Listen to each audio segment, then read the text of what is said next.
Dobre Utra, everybody. It is May 8th. Right? Oh, what are you doing? Feeding chickens. Feeding chickens. Do you like feeding chickens? Yeah? Are you the chicken guy? You always were the chicken guy. Why do you like chickens? No idea? Not really. I don't know. I think I like them because they're curious. They're always fascinated and interesting. Yeah? I don't like them because they like to well, they eat each other sometimes and they're just rude. Yeah. Ducks maybe are better. Yeah. It's a little easier feeding them now though they're outside though. Yeah, I think so too. All the chickens are outside. You're watching Countryside Acres. We do things a little differently around here. All right, so we moved all these guys into here. I scared them. I opened the door and scared them all. So all the chickens are now out. Some new grass here. We are going to be building more of our other chicken tractor designs soon. But I ran out of metal, so I'll have to wait till next week. It looks pretty good. The feeder Wesley built also works pretty good. You can see they do waste a lot. We're making all our own feed now from different grains mixed together and ground, which saves a huge amount of money. A bag of grain, what did I figure out the other day, was like 600 rubles, so about 9 Canadian dollars, top of my head. And if I buy a bag of feed, like commercial pelleted chicken feed for these guys, that was about almost $30. I gotta think of how many rubles that is again. I can't, 1,600 maybe? Not sure if my math is quite right, but anyway, you can tell there's quite a difference between 9 and 30. And so we are grinding our own feed, and that's not an issue. You just got to remember that they need to have a certain balanced diet. Okay, so you could say that, trying to lock this gate here, man. You could say that, I don't know, oats. Oats is really cheap. I'm just going to feed my chickens only oats. Well, they won't survive. They need more than just oats. They need to have a good balanced ration. They need to have certain foods in there. Even layer chickens need more calcium because they're making eggs. But if you give that same ration to baby chicks with high calcium, you'll kill them. And so you do have to be careful there. I'm telling you that it can be done. Just be careful on how you mix it. All the information is available on the internet. You don't need to go find anything, you know, any feed specialist or anything like that. Somebody stuffed these guys in the dash of the tractor. Hi, good morning. Those were teddies Finley was playing with, and the dog got a hold of at some point. And so to save them and protect them, Finley's brought them into my tractor so the dog can't get them. I was like, yeah, but now you can't play with them either. They're just been sitting in the tractor for the last week. It's kind of amusing. Where am I going? I gotta go this way. The boys are feeding them down here. Our new chicken tractor design that we've built this year. We're going to expand on that, build a bunch more. And we're also going to be building some for layer hens. We still have to build feeders. At this point, we've just feeding them on the ground, I think, but we've got waters. And we got to thin these out. There's a few too many in here. Well, they're all on one side now, of course, but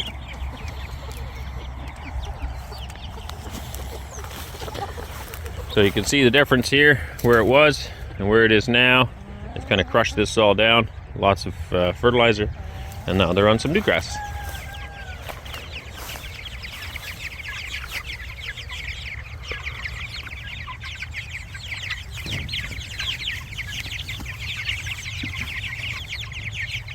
Happily eating. Now, there's lots of studies out there.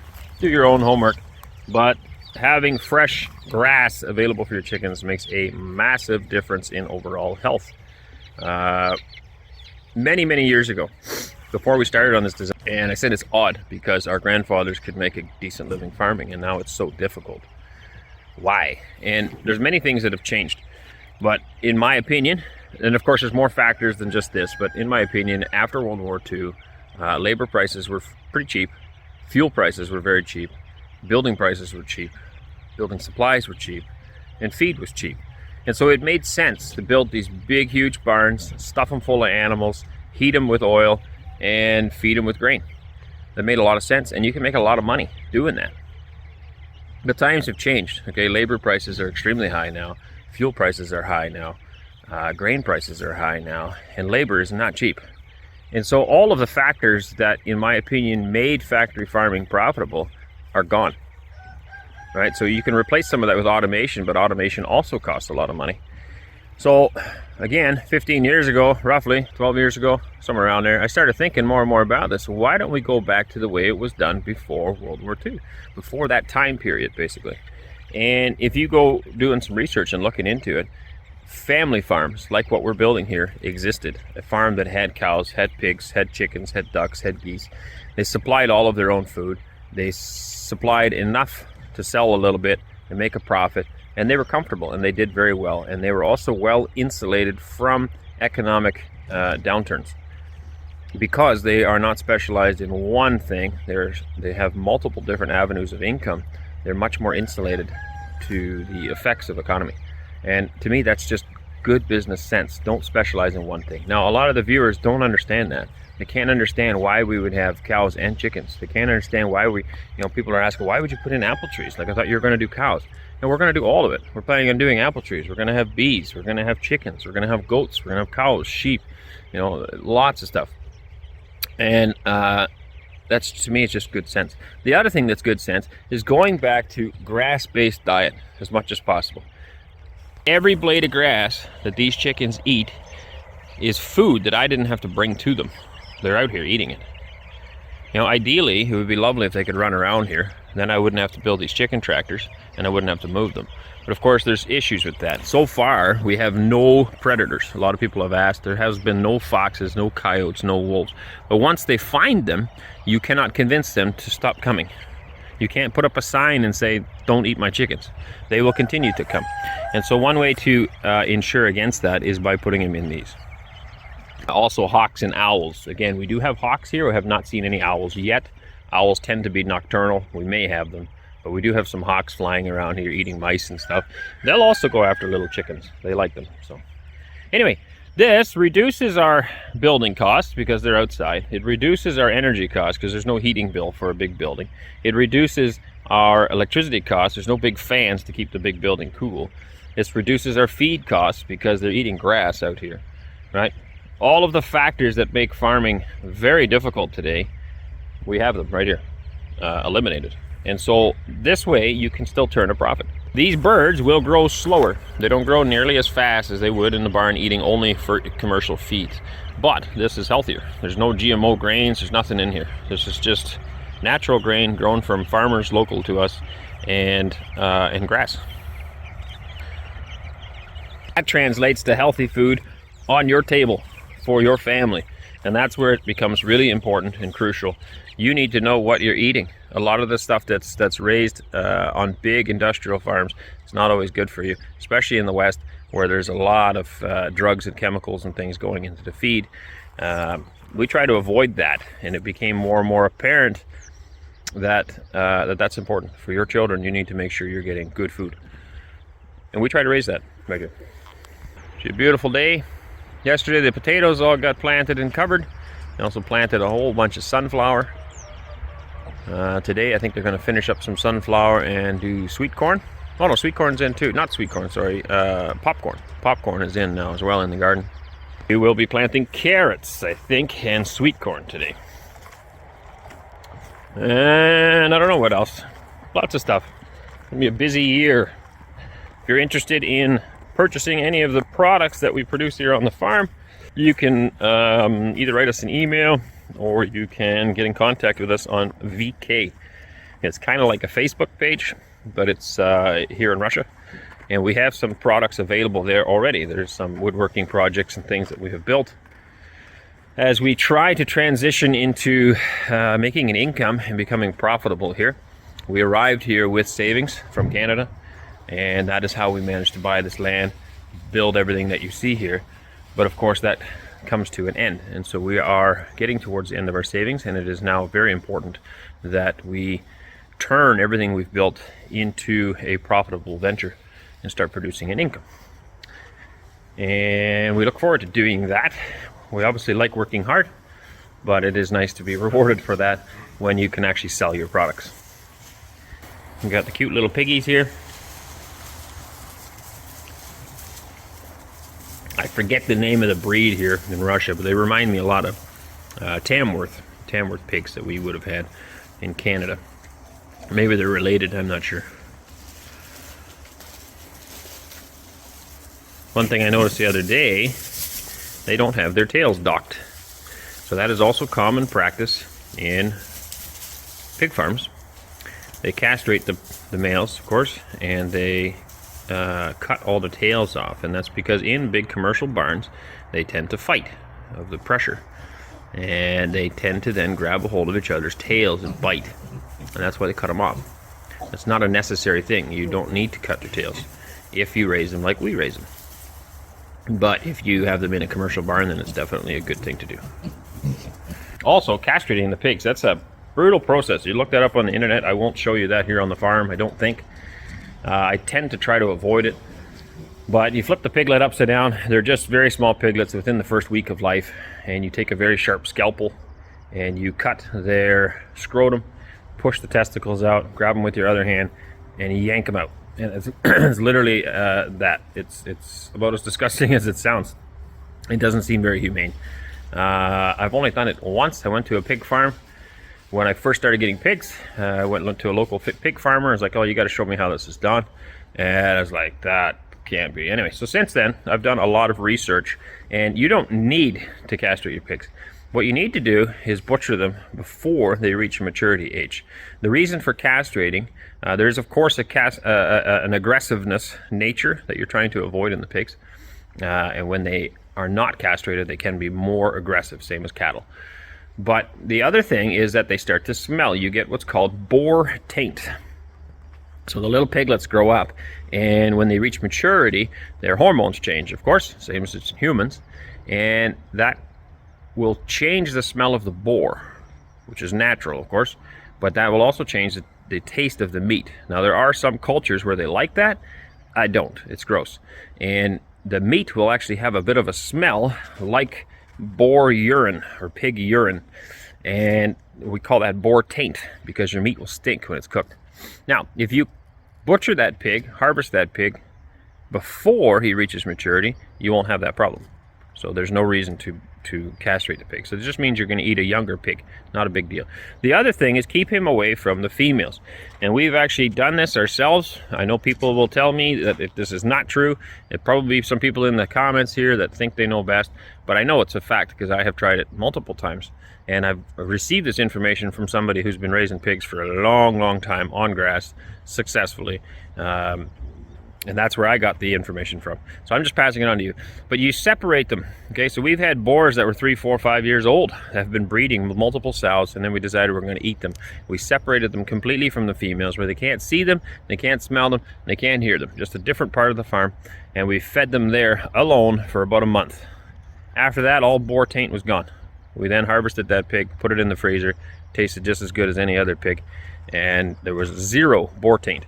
And that was not castrated. So it's not essential that you castrate them. It is more convenient, and of course in a huge, large pig farm, it's almost a must because they don't have places to sort them and split them up like that. Now, another thing that a lot of people have difficulty with is they say that, Arend, you're just not telling the truth. Pigs cannot survive on grass. And other animals too. I've heard it with chickens too. Chickens cannot survive outside. They need to be in a pen. And again, that's not true. That is something that you have seen and been taught over the course of the last 50 years, but it's not true. When God created the world, he made this beautiful place and he made animals. He did not create a barn. There was no pig barns on creation day. There was pigs. There was no chicken barns and chicken cages on creation day. There was chickens.